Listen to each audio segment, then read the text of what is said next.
tal? Les saluda Ben Keichin. Bienvenidos a Sin Filtro Electoral. En esta ocasión analizaremos los resultados de la encuesta libre publicada por Prensa Libre y Guatevisión este jueves, ya en la antesala de la elección general del 16 de junio. Para conversar de este tema tenemos en el estudio a Gustavo Montenegro, editor de cierre de Guatevisión y Prensa Libre. ¿Qué tal, Gustavo? ¿Cómo está? Bien, Ben, buenas tardes a todos. Nos acompaña también Dulce Rivera, periodista encargada del área política. ¿Cómo estás, Dulce? ¿Qué tal, Ben? Buenas tardes, compañeras. Y también nos acompaña y complementa esta mesa nuestro analista Estuardo Zapeta. ¿Qué tal, Estuardo? Buenas tardes. Comencemos con algunos de estos resultados que arroja la encuesta libre de Prensa Libre y Guatevisión. Adelante, Dulce. Sí, bueno, es importante resaltar un poco de los datos que se obtienen. Ya salió publicado hoy en Prensa Libre. Nosotros estamos compartiendo algunas gráficas y vamos a conocer parte de ellas. Importante el resultado que arroja esa intención de voto es que posiciona a Sandra Torres, la candidata del partido UNE, en un primer lugar con 20.2%. Sin embargo, no es una mayoría como para que pudiera ganar en primera vuelta. Y en segundo lugar a Alejandro Yamatei con 14.4%, candidato del partido Vamos. Hay una diferencia de 6 puntos porcentuales entre estos dos candidatos y luego viene un empate técnico para el tercer lugar. Esa es la siguiente gráfica que vemos en pantalla y es que Edmond Mulet, el candidato humanista, ocupa un empate técnico junto a Roberto Arzú y Telma Cabrera. Los porcentajes para esto son 8.5 para humanista, 8.0 para la coalición PAN Podemos y 7.6 para el partido Movimiento para la Liberación de los Pueblos. ¿Qué sucede con el resto de candidatos? Bueno, el resto ya está un poco por debajo de este segundo grupo. Estuardo Galdames con 3.3, Farchi con 3.2 y así sucesivamente vemos al resto de candidatos que no superan los 3.3% de intención de voto e incluso vemos en algunos candidatos que no aparecen en pantalla, pero que tienen su intención de voto por debajo del 1%, es decir, no figuran realmente en la intención de los guatemaltecos de votar por ellos. ¿Estos son los 21 binomios proclamados? ¿O 19. 19. Para la encuesta sí se tomó en cuenta los 21 candidatos porque estaba incluido Edwin Escobar y Mauricio Ranford, sin embargo no están incluidos porque ellos su candidatura fue revocada y a pesar de que Edwin Escobar tenía un 2.4% de intención de voto y Mauricio Ranford de 1.1%,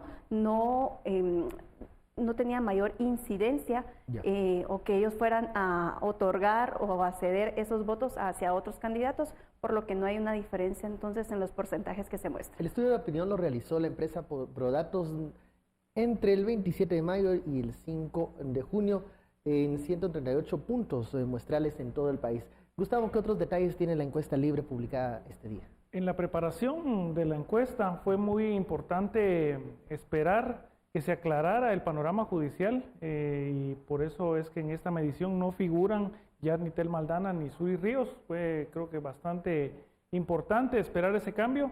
Luego se produjeron otros dos cambios, pero ya en el camino de la medición. De hecho, en los días en que se efectuaba la muestra, surgió el fallo de que dejaba fuera a Edwin Escobar y también al señor Radford. Se confirmó el que lo dejaba fuera y aunque figuraron en los puntajes aquí, no se incluyeron en la edición impresa e incluso se midió un poco hacia dónde se dirigía ese voto, pero no era, digamos, algo que impactara en las candidaturas que encabezan. En las 5 primeras no había mucha diferencia. Estuardo, la lectura política que se hace de estos resultados que arroja la encuesta libre. Bueno, hay aquí, vamos a ver, varios hallazgos de esta encuesta que yo creo que son sorprendentes. A 72 horas, o por lo menos a 5 de junio, pero estamos hablando hoy jueves, a 72 horas, 48% de quienes fueron encuestados todavía no tienen definido por quién van a votar. Esas son malas noticias para todos los candidatos.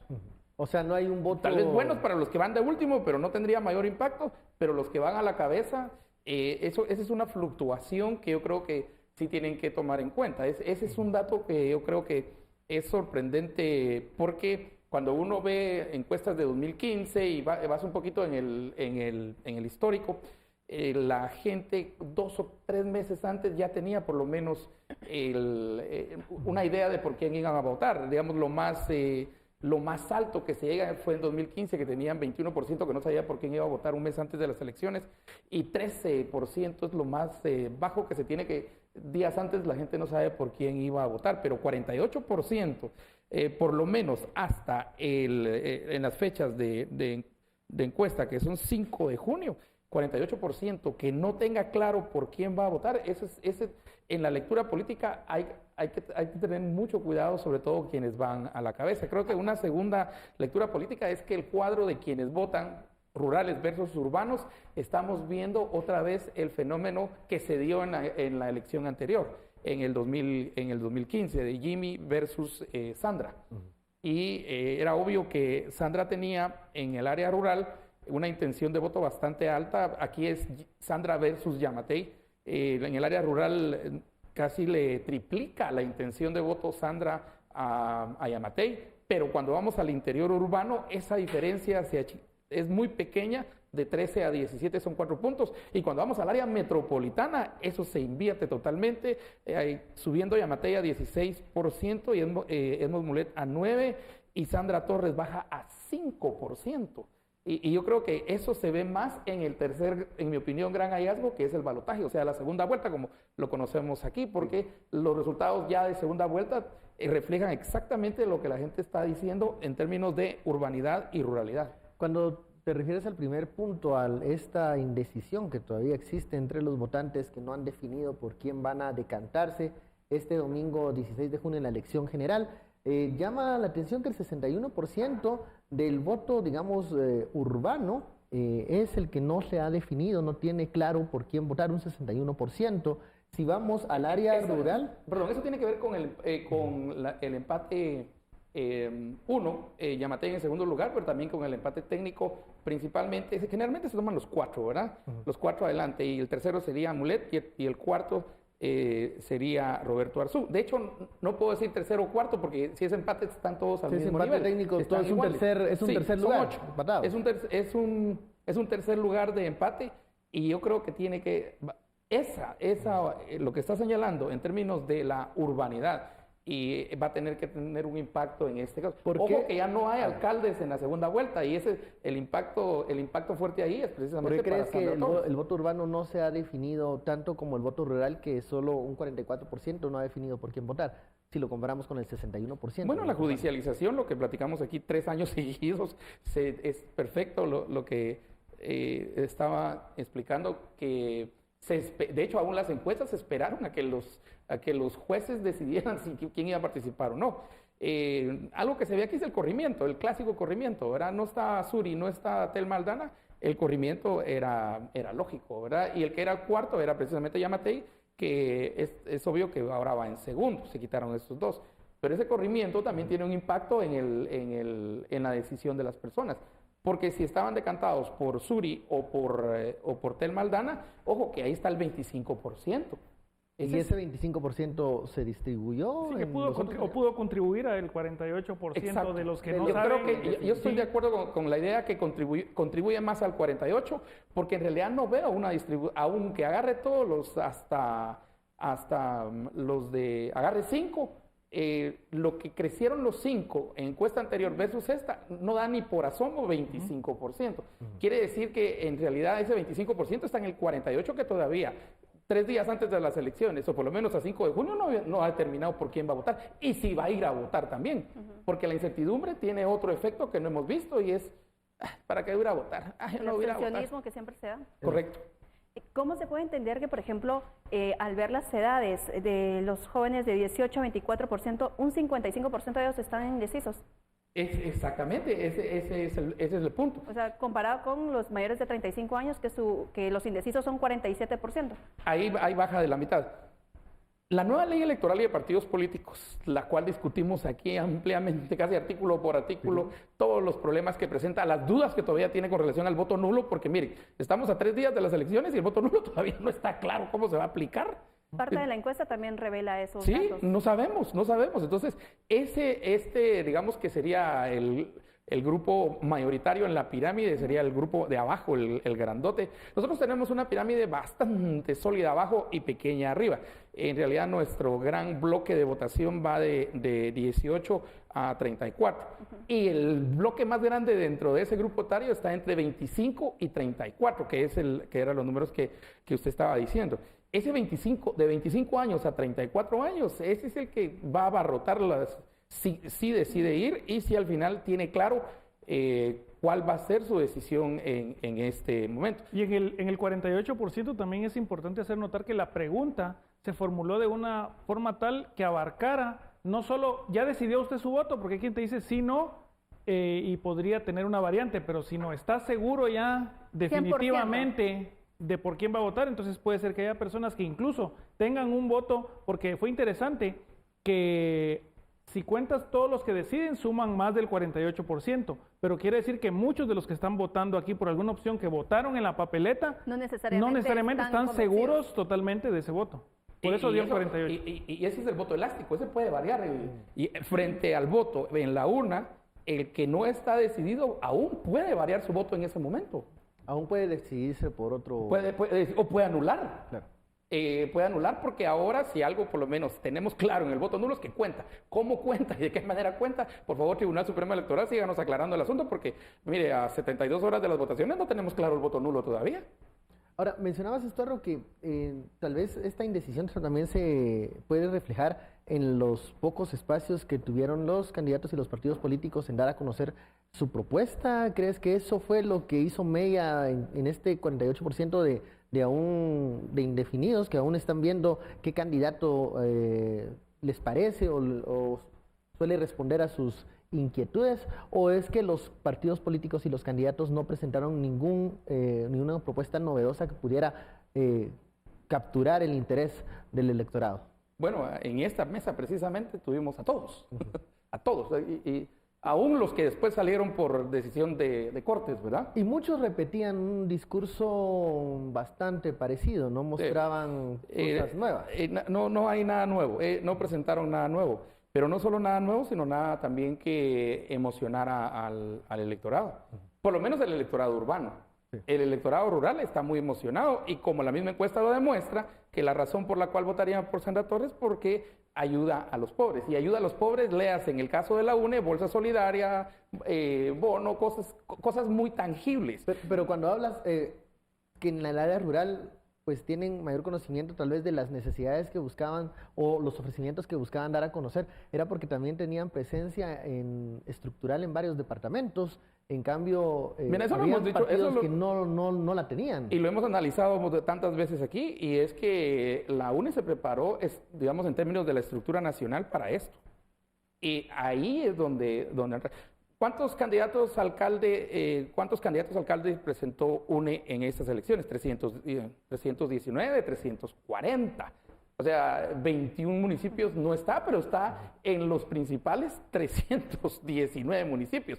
Versus el segundo partido que tenía como 110 abajo de candidatos. Entonces, eso es muy importante, por lo menos para primera vuelta. Que eso va a tener un efecto en segunda vuelta, eso también lo tenemos que analizar. Vamos a pasar al tema de la segunda vuelta. Las matemáticas le ayudan a Eso es lo que le encanta ya en el balotaje. Bueno, vamos al primer corte, regresamos con más de este análisis de la encuesta libre. Volvemos. Regresamos a Sin Filtro Electoral. Estamos analizando los resultados de la encuesta libre publicada este día por Prensa Libre y Guatevisión.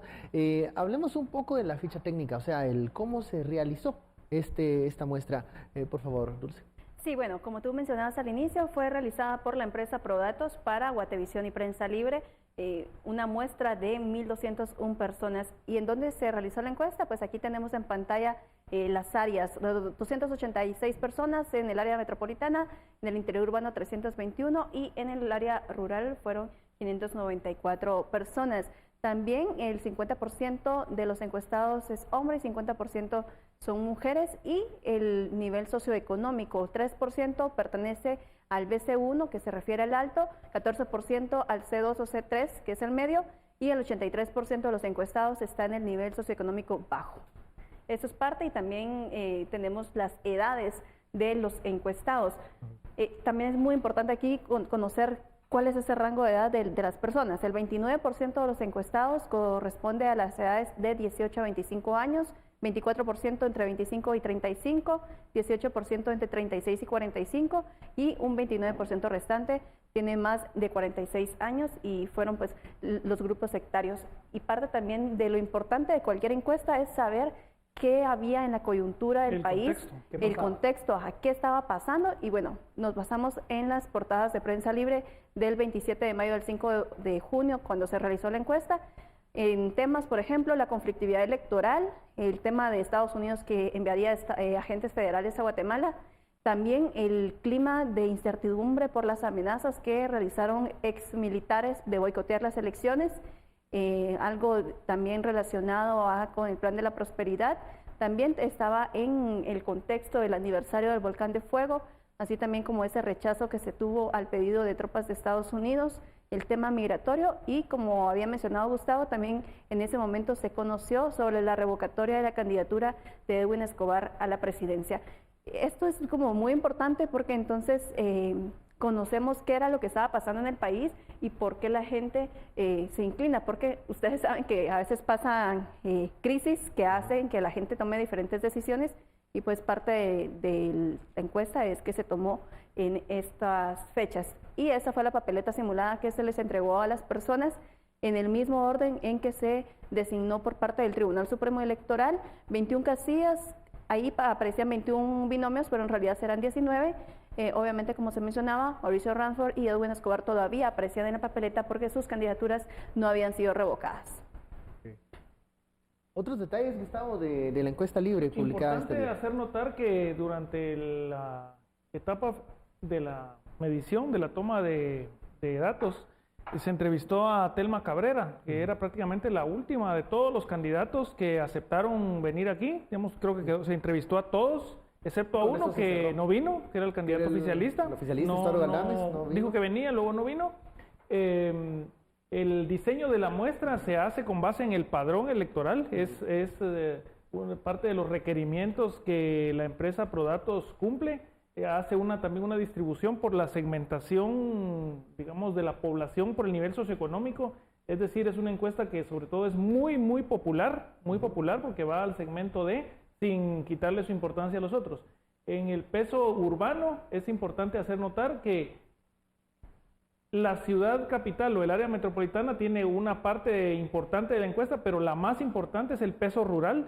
Y esto a través de 138 puntos de medición que se eligen al azar, se eligen a través de un método matemático digital que te tira a dónde vas, y estos lugares de muestreo tienen que ir, así tengas que llegar a pie caminando después de 5 horas, porque hay casos de lugares que no llegan carreteras, están alejados, están en montañas, y si ahí cae la muestra, ahí es donde se tiene que ir a recoger la información, y se cumplió en un 100% con esos sitios de muestreo.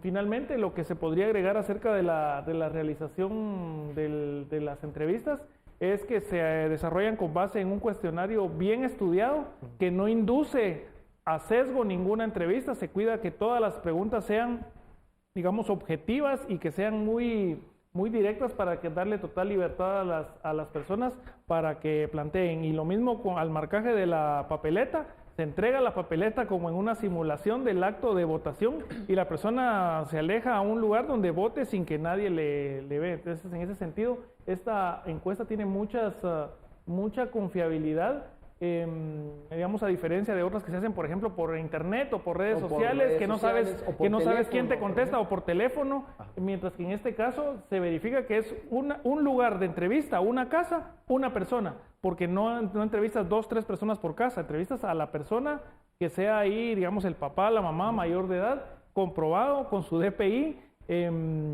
no es, digamos, algo que se deje al azar. Cuando, ya lo decía Gustavo, el área metropolitana, el área rural, cuando hablamos por regiones, ¿a qué nos estamos refiriendo cuando se están haciendo estas consultas por regiones y estas encuestas?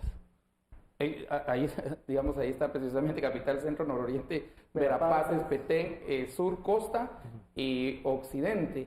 Creo que un punto fundamental que tenemos que recalcar ya lo explicaste, Gustavo, pero yo creo que es bueno volver a repetir, es que el área rural tiene casi 600 puntos de medición en todo Guatemala. Es En todo enorme. Guatemala. Y esto es para aquellos que siempre andan...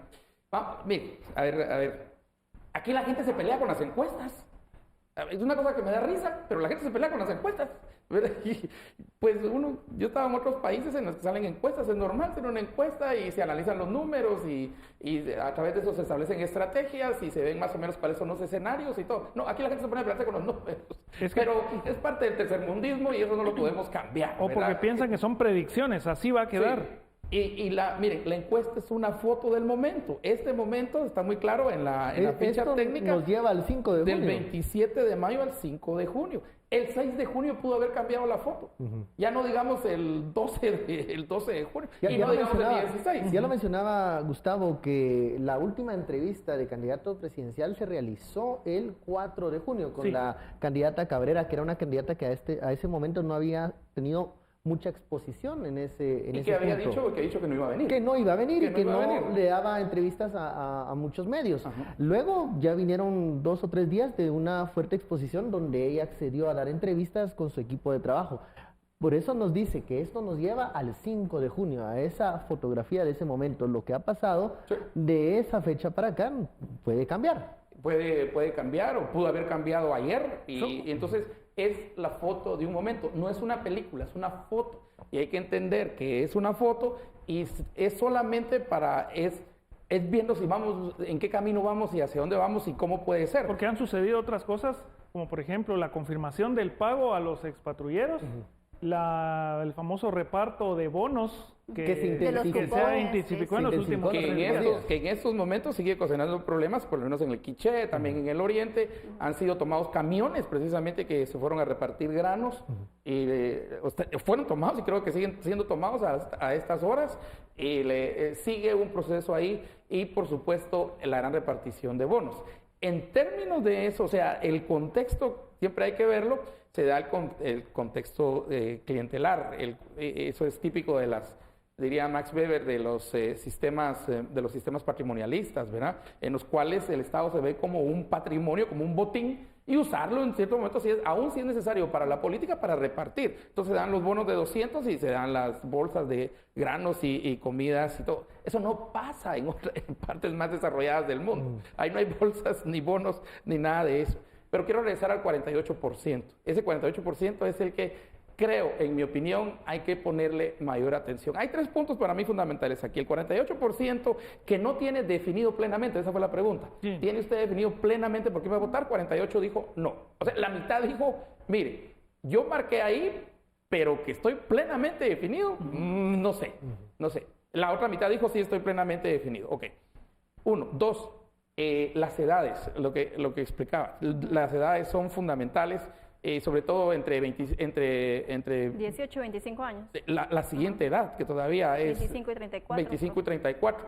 Conste que entre 18 y 24, no sé si al final el RENAP nos dio los números de cuánta gente se pudo haber empadronado, pero cuando vinieron aquí y los entrevistamos, hacían falta arriba de 200,000 personas, o sea, no era poco, no era un número bajo, era un número muy fuerte.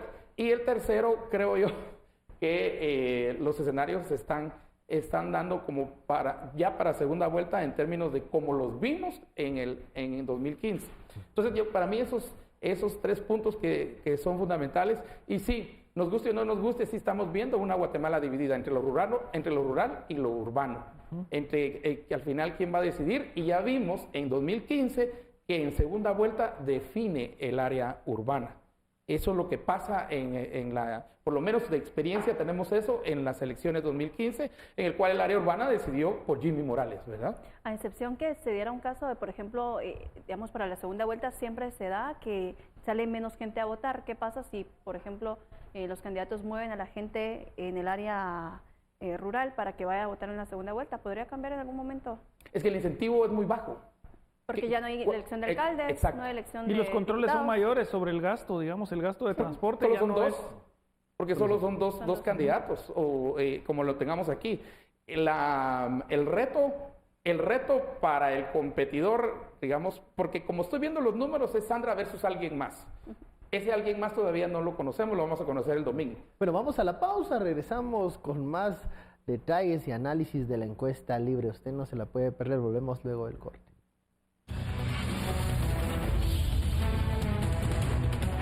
Regresamos a Sin Filtro Electoral, estamos analizando los resultados de la encuesta libre publicada este día por Prensa Libre y Guatevisión. Hablemos de un tema, el voto en contra o el llamado antivoto. Dulce. Sí, bueno, es increíble que aquí también lidera la cifra Sandra Torres, la candidata que es más reconocida a nivel nacional, tiene el mayor antivoto entre todos los candidatos. Vemos que en marzo el antivoto de Sandra Torres era de 49% y ahora está en 54%, que ha aumentado algunos puntos porcentuales, mientras que el de Roberto Arzú ha disminuido. Por ejemplo, Roberto Arzú tenía el 25% de antivoto y en 3 meses bajó al 22%. Lo mismo ocurrió con Alejandro Yamatei, que tenía un antivoto del 18% y ahora está en el 16%. Mientras que para Edmond Mulet, del Partido Humanista, creció este voto de rechazo. Él tenía 5% y ahora está en 9%, y Telma Cabrera estaba en 7% y ahora tiene el 12% del antivoto. Casi Esto es parte de... Sí, con Telma Cabrera casi se duplica, y es porque también tuvo mayor exposición, mayor conocimiento, porque si la situábamos hace unos meses no era tan conocida como lo es ahora, lo mismo con Edmond Mulet, mientras que en el caso de Sandra Torres, pues sí, el antivoto de ella puede ser este castigo que tenga en las elecciones, ya que es la candidata más conocida, un 100% de la población de los encuestados dijo que la conocía, y el antivoto de ella pues ya sobrepasa la mitad con el 54%.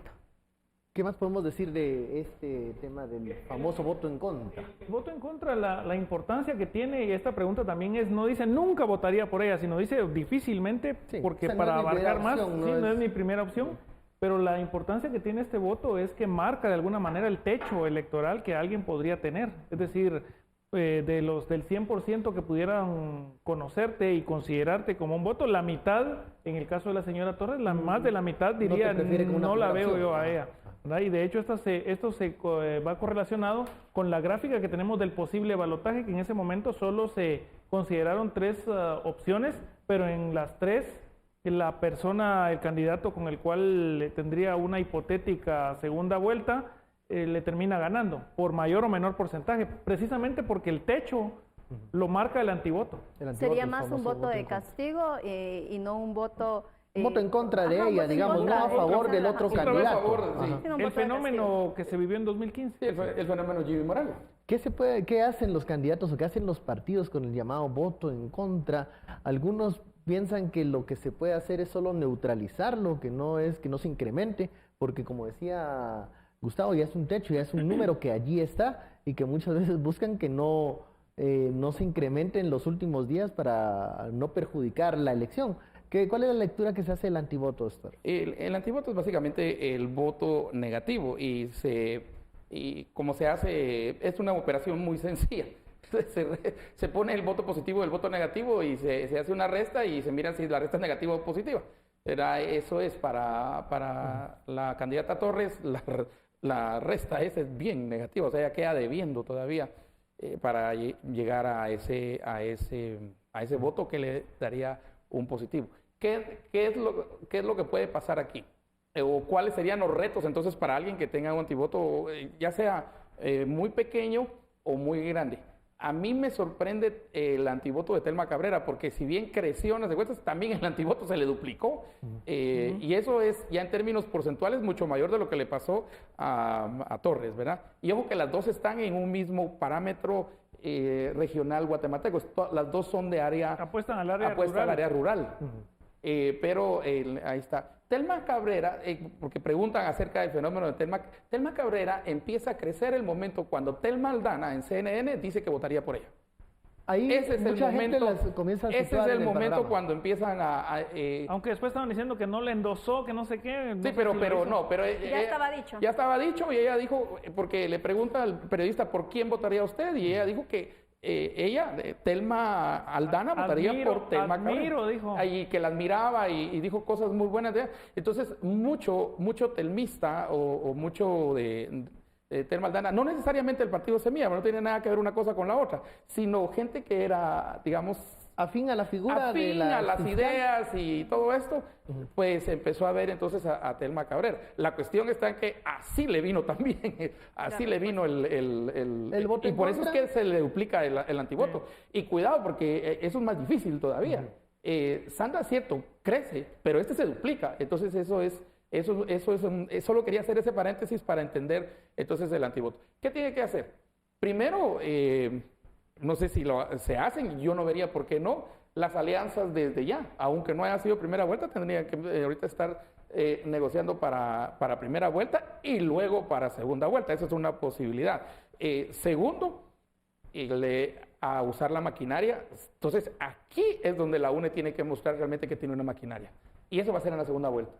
Esa maquinaria, La estructura que utilizó de 319 candidatos a alcaldes, tiene que hacerlo. Si es que son disciplinados, si es que siguen órdenes, si es que les interesa, si es que entienden que para ellos es mejor que la presidenta sea de UNE, ellos alcaldes de UNE, y con una bancada como otra encuesta hace una proyección de 51, 52 diputados de UNE, entonces lo mejor para el alcalde es, el alcalde de UNE, aunque no gane, es empezar a sacar a la gente en segunda vuelta. Pero obviamente que el candidato que quede ahí, porque obvio que será un hombre, la va a empezar a atacar. Entonces se va a volver un duelo de mucho golpe, un duelo de mucha herida, un duelo muy doloroso entre uno y otro. Eso no lo vimos en el 2015. En el 2015 solo vimos una competencia, de todos modos era más corto, sí. El asunto era más corto en segunda vuelta, era Jimmy y Sandra, y el voto urbano fue aplastante al final en la segunda vuelta. Creo que aquí también, digamos, la UNE tiene que pensar cuáles lecciones fueron aprendidas en el voto 2015.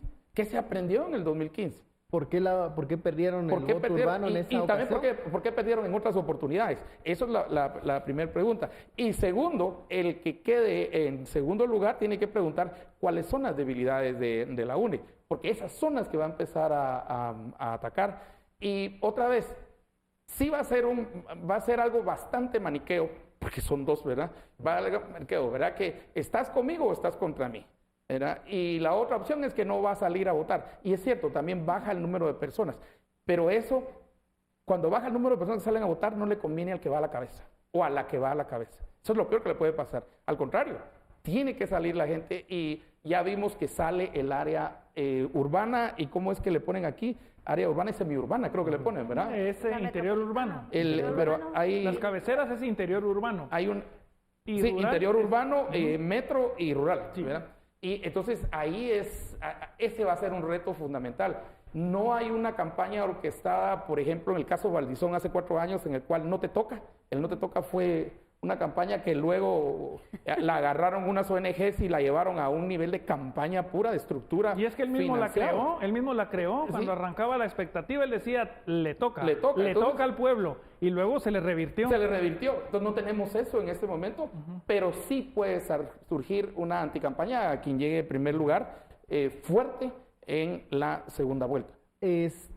Cuando vemos los escenarios del balotaje, pareciera que cualquiera de los candidatos que pase a esta segunda vuelta con Sandra Torres tendría una victoria electoral, pero no es tan fácil ni se debe de confiar que el que pase a segunda vuelta automáticamente va a ser el que se lleve la presidencia en el balotaje, porque muchas cosas pueden cambiar.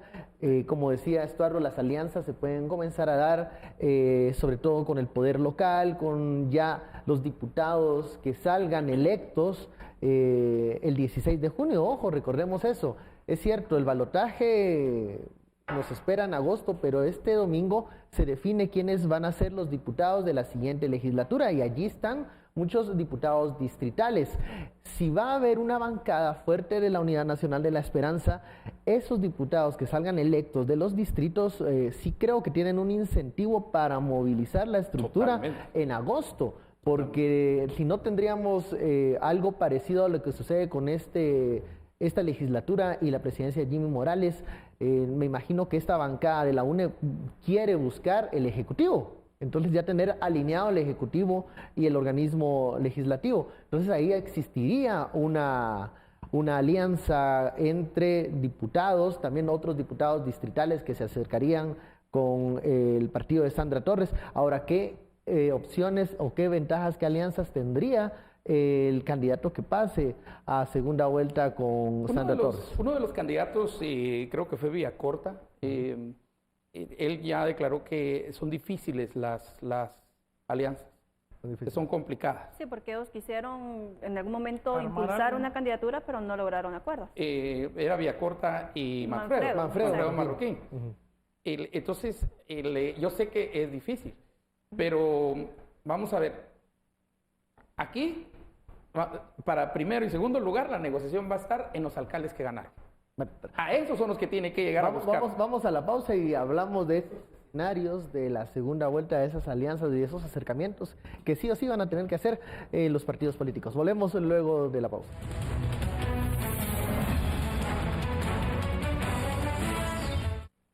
Regresamos a Sin Filtro Electoral. Estamos hablando de la encuesta libre publicada este día por Prensa Libre y Guatemala. Sobre este punto, hablamos de este inminente balotaje para agosto y hay algunos escenarios que llaman la atención. Pareciera que Sandra Torres sí va a estar en ese balotaje, pero aún no se sabe quién pudiera ser su competidor. Dulce. Sí, bueno, para la encuesta libre se tomaron en cuenta 3 candidatos para hacer ese balotaje. No se tomó en cuenta a Telma Cabrera porque en ese momento ella no figuraba o no punteaba o no estaba en un empate técnico en las encuestas. Entonces se tomó en cuenta Alejandro Yamatei, Edmond Mulet y Roberto Arzú. Y bueno, ¿qué vemos en los resultados? Es que en general, si Yamatei se enfrenta contra Sandra Torres, ganaría Yamatei con 54% de los votos, 32% para Sandra Torres y un 14% que respondió que no sabe o que votaría nulo. En el caso... En el escenario del 5 de junio, ¿sí? Exacto, digamos, el escenario del 5 de junio. 5 de junio. Fecha 5 de junio. Digamos, para Sí, aclarar porque que es la fotografía de ese momento. De ese momento cómo la que gente lo ahorita pudo percibía haber cambiado estas cifras. El siguiente candidato que se midió fue Edmond Mulet versus Sandra Torres. También habría una victoria para Edmond Mulet con 42%, Sandra Torres 36% y 22% que no sabía o votaría nulo. Y el otro es el que hay que ver. candidato que se midió fue Roberto Arzú. También le ganaría en una segunda vuelta a Sandra Torres con un 46% versus 33% de Sandra Torres y 21% respondió que no sabe. Algo importante de esto es que en el área rural, Sandra Torres sí les ganaría a los 3 candidatos. No por mucho, pero sí les ganaría. Por ejemplo, Sandra Torres versus Yamatei, Sandra Torres tendría 55 y Yamatei 45. Con Mulet sería 61-39 la diferencia y con Arzú 67-33. En el área rural, ahí sí hay una diferencia abismal entre Sandra Torres versus Roberto Arzú, porque una tendría 67 y la otra 33. Pero cuando nos vamos al interior urbano y al área metropolitana, Sandra Torres pierde en cualquiera de estas y por mucho. Por ejemplo, solo en el área metropolitana, para mencionar, Sandra Torres obtendría 13% de los votos, Alejandro Yamatei obtendría 87%. Contra Mulet es el que obtendría mayor porcentaje, 88% versus 12% de Sandra Torres en el área metropolitana, y en el caso de Roberto Arzú, 83% contra 17% de Sandra Torres, y el mismo escenario o similar en el caso del interior urbano, en donde Sandra Torres perdería por una diferencia abismal. Eso es el escenario. Como decía, no se tomó en cuenta Telma Cabrera porque en ese momento no figuraba ella dentro de ese empate técnico de los 3.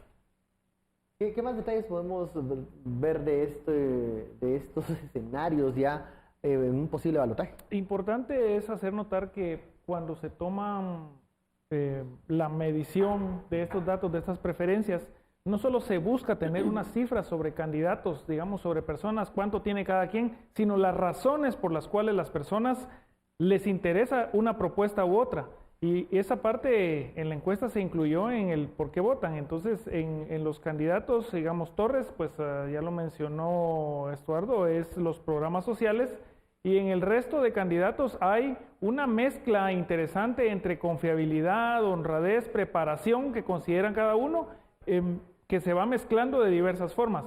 Ahí es donde creo que entra la clave para los estrategas que preparen una eventual segunda vuelta. ¿Cuál es el factor que van a explotar de su candidato? ¿Sí? Y cuál otra propuesta podrían lanzar que interese a ese grupo que en cada elección ronda, es la quinta parte, el 20-22% de las personas que no saben por quién votar en ese escenario.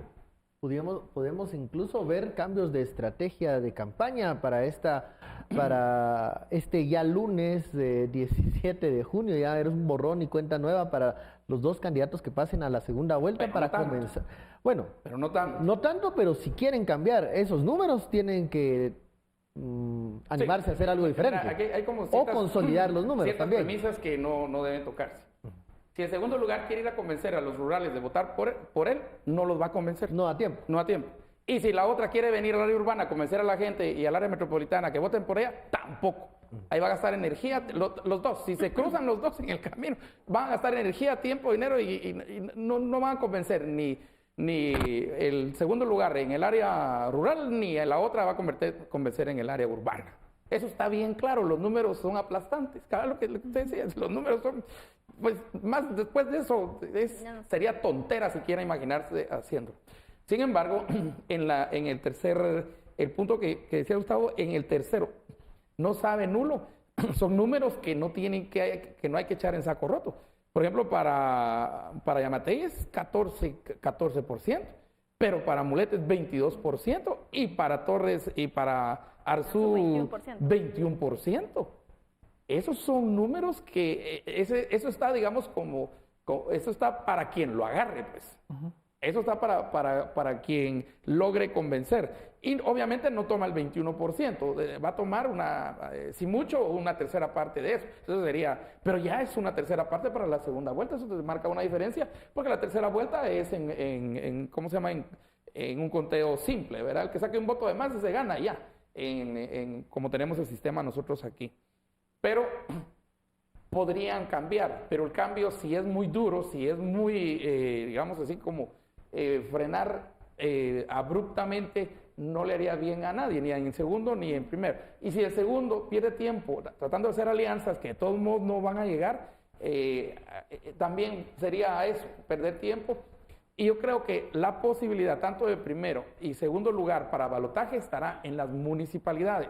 ¿Por qué? Porque son las munis las que tienen, los municipios donde gane, ¿verdad? Donde el candidato ganador, ¿verdad? Y aquí a los alcaldes que ganen. Entonces, un buen consejo. Ustedes tienen ahí una moneda de negociación. Ahí tienen una moneda de negociación. ¿Ya? Y seamos realistas, esto es política, esto no es religión ni filosofía moral, esto es política. Y entonces el alcalde tiene que ser listo, el alcalde que gane, o el alcalde si es reelecto, aquí tiene una moneda de negociación. Ok, te apoyo en la segunda, se mueve la gente y todo, pero darán pues, Incluso desde ahora tiene que obtener algo. Incluso de ahora con estas cifras ya hay alcaldes que están más viendo si se reeligen y distanciándose un poco de los presidenciables de los partidos a los que pertenecen, porque ayer justo salió un alcalde que había dicho voten por mí, pero no voten por la UNE. Digamos, no voten por la UNE para la presidencial. El de San Lucas. Sí. Voten por mí, pero no voten por Sandra. ¿Sí? Eso. Ajá. Y él es de la UNE. Sí, eres de la UNE. O sea, yo decía disciplina y esas insólito. cosas, porque eso va a empezar a activar, no sé si hay maquinaria o no hay maquinaria ahí, pero Pero es lo que pasa siempre, que muchas veces los alcaldes o los diputados se van con el partido que más les convenga según la situación. Pero Sí. no a media campaña, no Pero, a 3 sí. días de las elecciones. Yo es el primer caso Pero, que escucho, Y voten me por mí, pero no recuerdo por en el candidato 2015 presidencial. Que ya habían unos diputados que iban electos por líder, pero ya a pocos días de las elecciones ya estaban armando Se voltearon. ya estaban viendo cómo se iban para el partido de gobierno. Ni Judas, ¿verdad? Ni siquiera se habían dado las elecciones y ellos ya estaban en esa situación. Y cuando ya fueron electos, pues confirmaron aún más pues su decisión de dejar al líder y patriota e irse hacia otras bancadas. Para quien vaya en primer lugar y para que los dos que pasen a balotaje a segunda vuelta, la gran oportunidad que tienen es las alcaldías. Cómo las vayan a negociar, cómo vayan a entrar, cómo vayan a mover gente, eso ya es Por ejemplo, ahí los estrategas. negociar con la alcaldía metropolitana aquí en Guatemala, dependiendo Por supuesto. finalmente quién queda de alcalde en la comuna. Y ojo que los diputados les guste o no les guste, siguen siendo rehenes del partido con el que van a ser electos, por la ley electoral de partidos políticos. Sí, no se pueden mover. Si se van independientes o se pasan a otra bancada, son tránsfugas. Entonces ya no pueden ser electos porque tienen que ser electos en 2023 con el mismo partido que van a ser electos el domingo. Pierden capacidad para estar en la junta directiva. Bueno, capacidad no. No hay comisiones de trabajo, no pueden representar al Congreso de la República. O sea, la ley sí les pega duro. Entonces, les guste o no les guste, son rehenes del partido en el que sean Pero solo electos. los diputados, no los alcaldes. Solo los diputados. Ahora, los alcaldes es diferente. Los alcaldes pueden ser tránsfugas y pueden hacer. Por eso les digo, y ahorita los diputados sí pueden mover gente, pero los que van a mover gente en primera y en segunda son los alcaldes. Sean reelectos, sean ganadores o aunque no ganen. Porque, digamos, alcaldes que no ganan, ¿en dónde paran? Siendo gobernadores. Entonces, les conviene, aún aunque hayan perdido la alcaldía, apoyar, digamos, ya sea al segundo lugar o al primer lugar, a lo que quieran apoyar, porque siempre hay un interés. Desde ya se está viendo, porque alcaldes que justo ahora están colaborando bastante para el reparto del bono, ¿sí? Por el partido oficial están buscando precisamente eso. Y hay otro factor que es el transporte que hasta pidieron que no se contabilizara como gastos de campaña, sino distinto el día de la elección. Eso va a ser un factor clave que entra con esa presa del 48%, pongámoslo en 40%, que es un bastión muy importante que creo que a cualquiera le vendría muy bien conquistar parte de ese grupo. Por lo menos contar con esa logística de apoyo ese día de la elección. Estarro, conclusiones ya del análisis de la encuesta. Yo voy a los números que nosotros estábamos viendo desde el principio, el 48%, que es el que yo creo que puede hacer un cambio casi total de los números. Ese 48% sí puede tener un impacto. El que está, y la pregunta es, ¿está definido plenamente o no? 48% dijo, mire, no estoy definido plenamente. Ojo que al 5 de junio. Y estoy seguro que ahorita... 3 días antes de las elecciones tampoco no creo que sea definido muchísimo. Entonces, ese tiene un impacto. Segundo, en las edades. Yo voy a las edades que yo creo que para mí el etario es fundamental. Y con edades cruzo también ruralidad y urbanidad. Y es obvio que sí tenemos una Guatemala, tenemos 2 Guatemalas en esta medición. Es obvio que tenemos 2 Guatemalas aquí. Y luego los escenarios de balotaje, los escenarios de segunda vuelta, que se vuelve a dar, por lo menos en los números que conocemos hasta el 5 de junio, se vuelve a dar otra vez el fenómeno de Sandra versus Jimmy Morales en el 2015. ¿Conclusiones de la encuesta libre, Gustavo? Una parte importante es ese 12.9 del voto en blanco, que entiendo que es alguien que por un lado pudo asumir que eso era anular el voto, no es anular el voto. Los anulados propiamente fueron solo 2.8. Se me hace muy interesante, y en una pregunta que se hace, mire, ¿usted sabe en qué consiste el voto nulo? Que por cierto vamos a publicar mañana la continuación de la encuesta justo sobre el voto nulo. ¿Cuáles son las confusiones que manifiesta la gente? Y las manifiesta muy claramente, las presentamos. Por supuesto también aclaramos algunos puntos de qué es y qué no es voto nulo, pero entonces este alto número de votos en blanco no solo muestra descontento, sino también confusión a ese respecto. Pero igual no es poca cosa, ¿sí? Digamos 14% de personas que pueden votar nulo ya va a marcar también algo interesante. Dulce, ¿qué? Sí, sumando lo que decía Gustavo, parte de la gente que quiere votar nulo o votar en blanco para mostrar su rechazo, es precisamente lo que arrojaba la encuesta, es que un 65% califica la oferta electoral como regular, un 11% como mala y solo un 24% cree que los aspirantes son buenos. Eso afecta al final de cuentas por ese desencanto que hay con la clase política, y únicamente a la población decirle que puede ir a votar, que cumpla con su deber cívico, que lo haga desde temprano como lo han recomendado las autoridades, y que pues pueda acudir a las urnas de una manera tranquila, que denuncie en dado caso por diferentes vías si hay acarreo de votantes, si se está dando conflictividad, que no le metan miedo, porque muchas veces es eso también, que están diciendo que va a haber personas tomándoles fotografías y todo eso, sino que se entere, que se informe realmente y que no tenga miedo. Denunciar, si ven algo así, denuncien. A mí me llama la atención que la carrera que nosotros adelantamos hace unos meses, que iba a ser de 3 candidatas, cambió por decisiones judiciales a una carrera abierta, yo veo entre 5 candidatos hasta el 5 de junio. Esto puede cambiar. Entonces, que no está dicho quién va a entrar en este balotaje, y esto hace muy interesante lo que ocurra el 16 de junio. Los delegados ya pueden llevar celulares. Dio marcha atrás el Tribunal Supremo Electoral, y va a llover el día de las elecciones. O sea, vaya temprano, es la recomendación. Vaya temprano, Dulce, por eso es que es temprano. Y con sombría. Bueno, muchísimas gracias, hemos llegado al final. Gustavo, Dulce, Estuardo, por este análisis. A usted muchas gracias por su preferencia. Esto fue Sin Filtro Electoral. Nos vemos.